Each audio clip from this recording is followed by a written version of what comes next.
In today's video, I'm going to teach you how to export Microsoft Project to Excel. If you manage schedules in Microsoft Project, but analyze or share results in Excel, this walkthrough will help you move your data cleanly and confidently.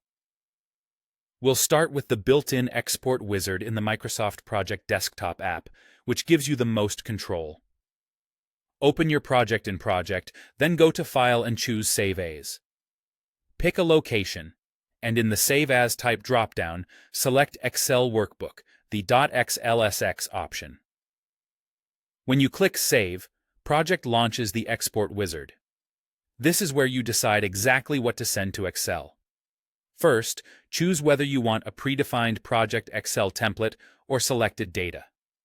The template is quick, but selected data lets you handpick fields, so your spreadsheet includes only what you need. Click Next. If you're prompted to create a new map, do that, or reuse an existing map if you've defined one before. A map is simply a set of rules that tells Project which fields to export and how to organize them in worksheets.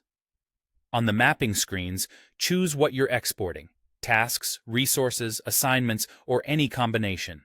If you include more than one, Project will create a separate worksheet for each in the same workbook, which keeps things tidy.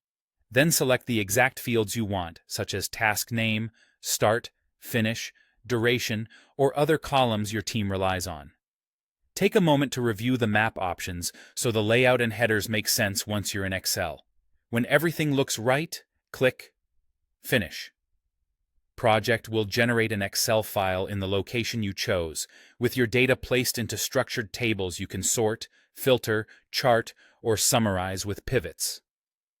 If you just need a quick list and don't want to use the wizard, there's a fast copy and paste method. In Project, arrange the task sheet so the columns you want, like task name, start, and finish, are visible in the order you prefer. Select the rows and columns you need, press Ctrl+C to copy, open Excel, and press Ctrl+V to paste. This approach is perfect for simple ad hoc exports. Just remember that it only sends what you can see on screen, and you won't get multiple worksheets or mapping control. Whichever method you choose, double-check dates and durations in Excel to ensure they're formatted the way your audience expects. With your data now in a workbook, you're ready to analyze, share, and report with confidence.